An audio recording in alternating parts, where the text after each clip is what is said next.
Hola, ¿cómo están? Hoy es 9 de julio de 2022. Voy a contar un testimonio.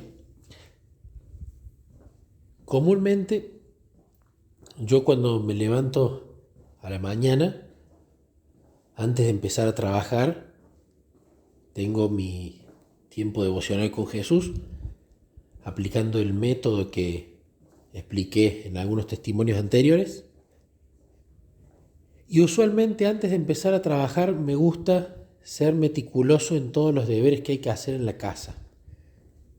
Levantar la ropa que estuvo colgada y doblarla bien, poner ropa a lavar, tratando de no mezclar los colores, porque me ha pasado que cuando he mezclado colores con ropa blanca hay problemas. El lavado de dientes, muchas veces bañarme apenas me levanto. También secar los platos que quedaron secándose de la noche anterior. Muchas veces hacer la cama, dependiendo si la hace mi esposo o no, si se levanta luego que yo. Entonces, todas esas pequeñas tareas, darle de comer a la perra, sacarla para que haga sus necesidades, el orden, etcétera, me gusta ejecutarlo antes de empezar a trabajar, para que esté todo ordenado. Orden espiritual primero, orden de la casa segundo, y luego empieza el trabajo. Y el otro día casualmente me levantaba, y yo me suelo levantar ansioso por hacer. Me suelo levantar en modo Marta, pero utilizo mi fuerza de voluntad para ponerme en modo María. Primero, el tiempo con Jesús, a los pies de Él. Después nos ponemos en modo Marta y nos ponemos a ordenar todo. El problema es cuando lo hacemos al revés, cuando nos levantamos en modo Marta y el modo María lo dejamos o para ningún momento del día o para demasiado tarde. Y esa mañana me levanté entendiendo que tenía que pasar un tiempo con Jesús, entendiendo que tenía que hacer las cosas en la casa y luego empezar a trabajar. Pero yo tenía el deseo de empezar a trabajar rápido. Entonces, mientras me estaba cambiando, hablaba con Jesús. Usualmente cuando abro los ojos, lo primero que hago es decirle buen día a Él y empiezo a interceder por mi círculo de influencia más cercano, mi familia más cercana, mis familiares, a veces algunos amigos, depende de quién trae a la mente Jesús. Y vienen las charlas durante el aseo personal y durante el cambio de ropa. Y le comentaba a Jesús, ¿tiene sentido que me ponga a hacer cada cosa de la casa antes de empezar a trabajar? O en lugar de hacerlo meticulosamente, ¿no tenía que hacerlo rápido, lo más rápido posible y ahorrar tiempo en eso? Porque a veces quiero empezar a trabajar temprano, pero tengo el culto primero, luego todos estos detalles de la casa que mencioné y varios más, y luego empezar a trabajar. Entonces, hablé con Jesús y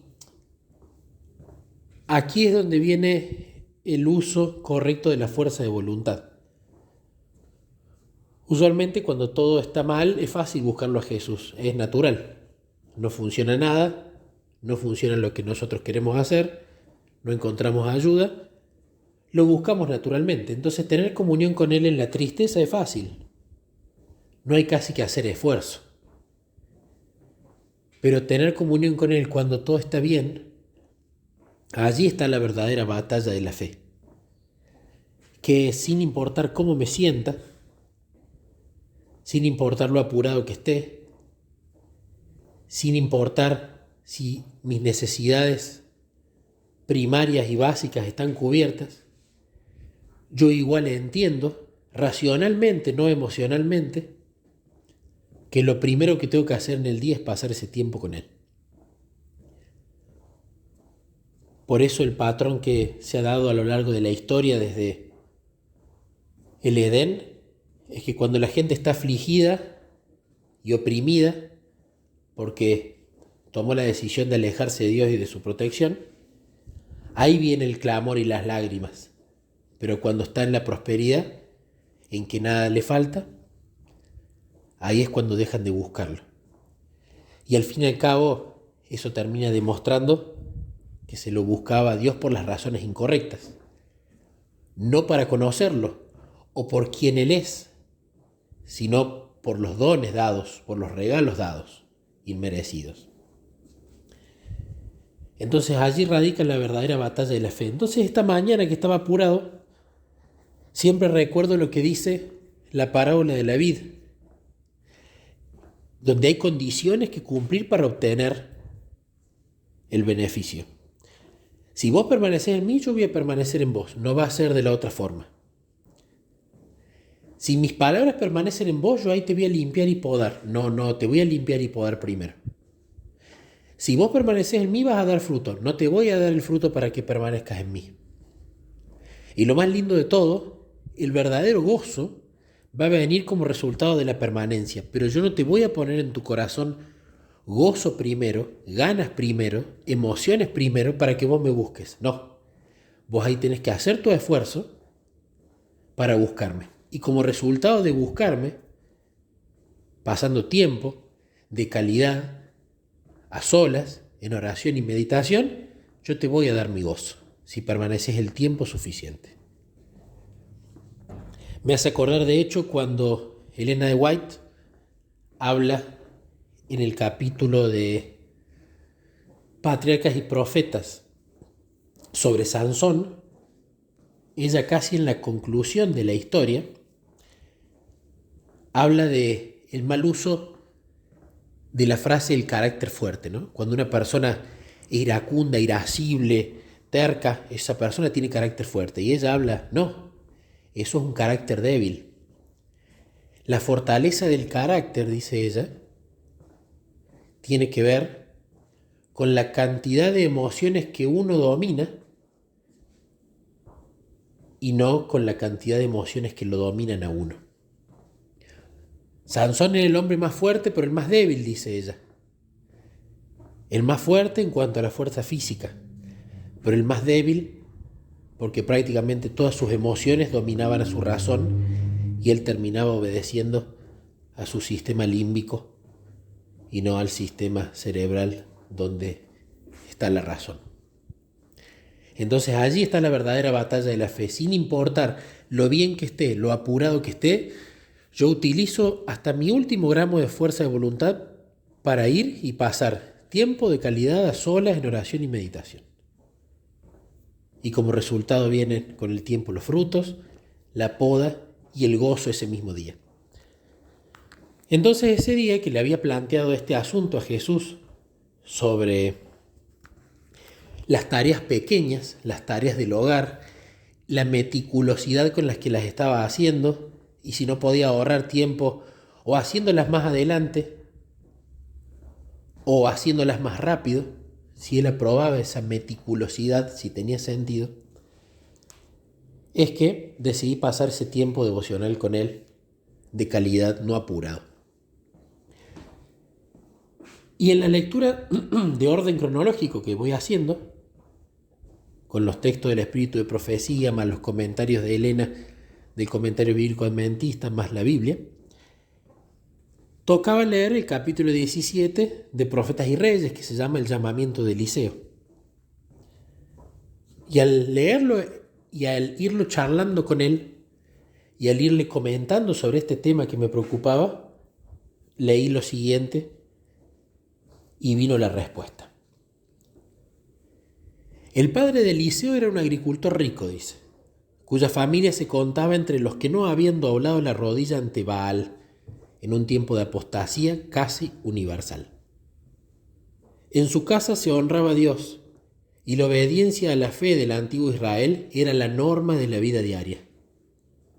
En tal ambiente habían transcurrido los primeros años de Eliseo.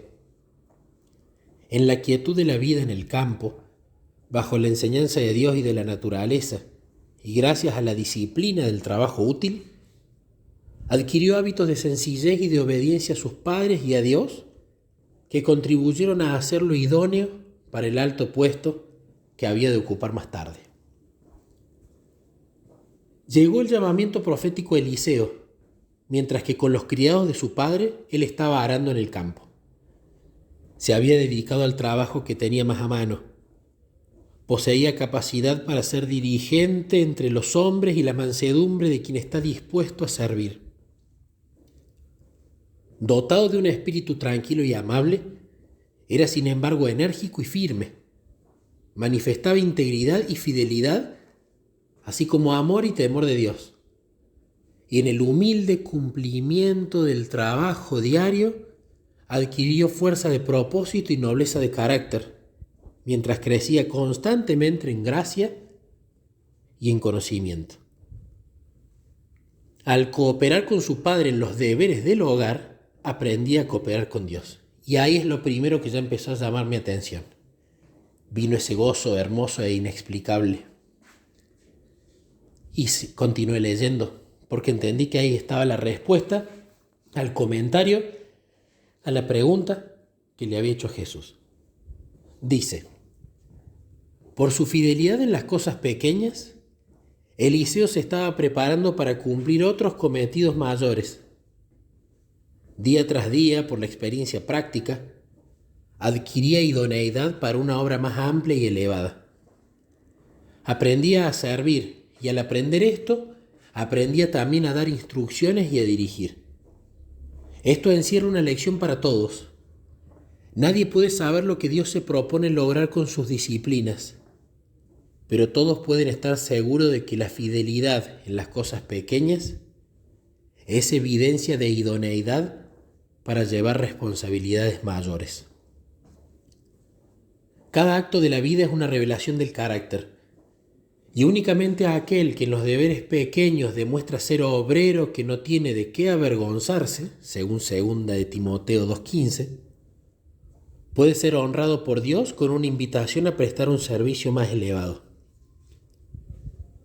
El que considera que no tiene importancia la manera en que cumple las tareas más pequeñas, demuestra que no está preparado para un puesto de más honra. Puede considerarse muy competente para encargarse de los deberes mayores, pero Dios mira más hondo que la superficie. Después de la prueba, queda escrita esta sentencia contra él: pesado has sido en balanza y fuiste hallado falto. Su infidelidad reacciona sobre él mismo. No obtiene la gracia, el poder, la fuerza de carácter que se reciben por una entrega sin reservas.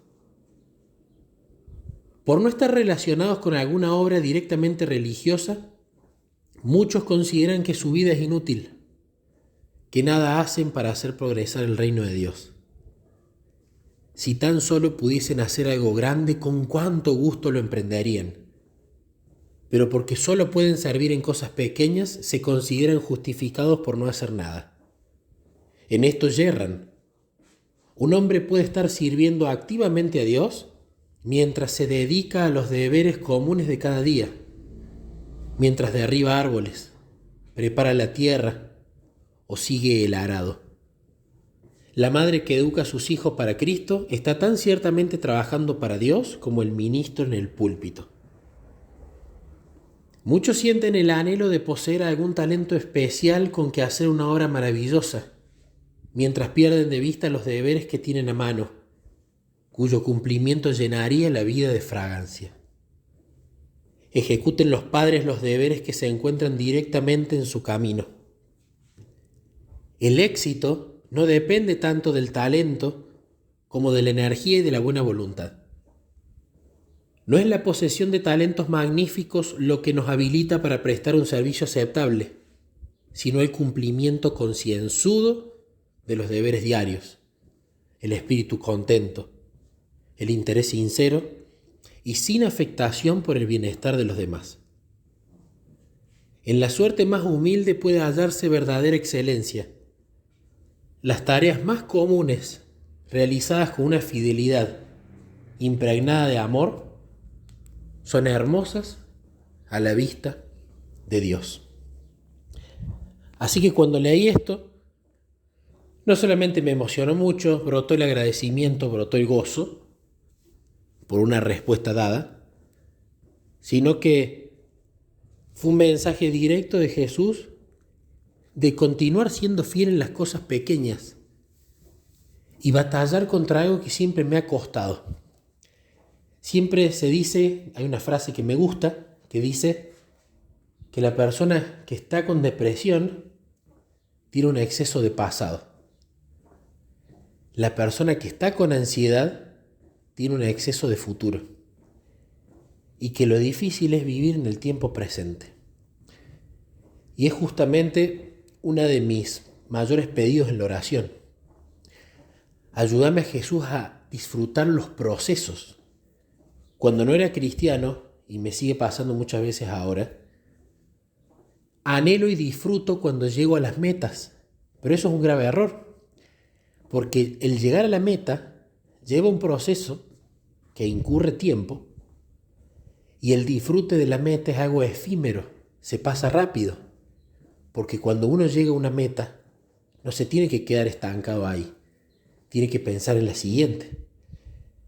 Entonces, si los procesos los padecemos y solamente las metas las disfrutamos, la mayoría del tiempo vamos a estar, en el caso del ansioso, con el exceso de futuro, cuando llegue a la meta, cuando la logre. Y los procesos van a ser molestos. Entonces veo en todos estos textos donde Jesús dice fidelidad en lo pequeño, minuciosidad en lo pequeño, hacelo pequeño conmigo. Lo veo con igual amor e interés el que vos te ocupes de las tareas del hogar que si estuvieras predicando como un misionero en África. Porque lo importante no es la tarea, es con quién la estás haciendo. Si bien a mí me gusta trabajar en la iglesia, me gusta mi trabajo secular, me gusta, por sobre todas las cosas, el tiempo devocional con Jesús, me gusta el tiempo devocional de matrimonio y con los chicos, creo que el secreto es aprender a disfrutar cada cosa que hagamos. Todo. Y a hacerla como si la estuviésemos haciendo para Jesús. Pero quizás el grave error que he cometido es categorizar las actividades. Esto sí es más importante que esto no. No. Todo es importante, pero tenés que hacerlo con Él. Desde cómo doblar la ropa, hasta cómo la tendés, hasta cómo cocinás, desde cómo preparar la predicación, desde cómo preparar la escuela sabática, desde cómo te preparas para un momento de solas con Cristo, pasando por cómo haces las cosas en tu trabajo, cómo te relacionas con la gente que te relacionas, etc. Cuento este testimonio, como siempre, primero para la gloria de Dios, con el anhelo de que ayude a alguien a darse cuenta de que no tiene que ver con la grandeza de la tarea, sino con la calidad que le ponemos y con quién la hacemos.